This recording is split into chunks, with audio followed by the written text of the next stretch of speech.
how your genes influence whether a certain type of exercise works for you. And this is based on new research just in by Henry Chung, postgraduate researcher, exercise genetics, Anglia Ruskin University, and Dan Gordon, associate professor, respiratory exercise physiology, Anglia Ruskin University, on the conversation. Genetics have a significant influence on many aspects of our life, from our height and eye color, our weight, and even whether we develop certain health conditions. And now our recent review has shown that our genetics even influence whether or not we're suited to a certain type of exercise. To understand how our genetics impact the way we exercise, it's important to first understand why we adapt to exercise in the first place. Adaptation refers to the body's ability to make subtle improvements that help it better cope with a new exercise or challenge. One example of this would be increased muscle mass from exercise. These changes in our body help us to better be prepared to do this activity the next time we need to. While we all adapt to exercise, we improve and adapt differently and at different rates, even when we do the exact same exercise. There are many reasons why this is the case. Various factors such as diet, sleep, age, and whether we leave time to recover between workouts are all important in how we adapt to exercise.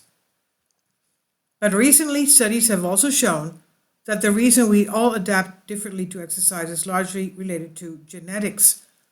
In fact, research has shown that there are hundreds or even thousands of genes which influence the way our body responds and adapts to exercise. Take the ACE gene, for example, ACE, of which there are two types, ACE1 and ACE-D. This gene, ACE-I, I would say, this gene has been shown to be linked to cardiorespiratory and aerobic fitness due to its role in helping deliver oxygen to our body's tissues, as well as regulating blood pressure. I support my Patreon account. The daily posts are 5 videos daily, and they are totally different from what I have on my YouTube channel. Thank you so much for your support and that you find all my content so interesting. You'll find the Patreon account details in the description box. It's thought that if you have the ACE-I gene, you're better suited to endurance, whereas those with the ACE-D gene are suited better to strength and power, as they aren't as good at regulating blood pressure and oxygen. Adaptation. To better understand how our genes are related to different types of exercise and whether they affect the way we adapt to exercise, we conducted a systemic review and meta-analysis. This allows us to assess all the current evidence which has linked certain genes to different key measures of fitness, including cardiorespiratory fitness, muscular strength and explosive power, how quickly we can go from a standstill to a sprint, for example. In the average person, we looked at a total of 24 studies, which included 3,012 participants altogether.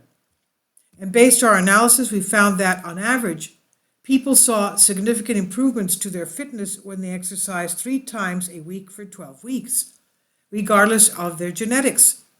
This is great news, as it shows us that everyone can improve their fitness through exercise regardless of their genetics. But we also saw that these fitness improvements were not always equal. In fact, there were sometimes large differences between people, even those that did the exact same type of exercise for the same amount of time. In some cases, this difference was greater than 10%. For example, we found that for cardiorespiratory fitness, muscular strength and power, there were on average around 4%, 10%, and 4% differences in improvement respectively. Even after taking into account sex, age, diet, and other factors which can affect how we adapt to exercise, our analysis found 13 genes that were directly responsible for influencing these differences. For aerobic training, genes explained 44% of the differences in scores that we saw. For strength training, genes explained around 72%, but for power, genes only explained around 10% of the difference. The rest of these differences can be explained by other variables such as diet, sleep, recovery time, and lifestyle.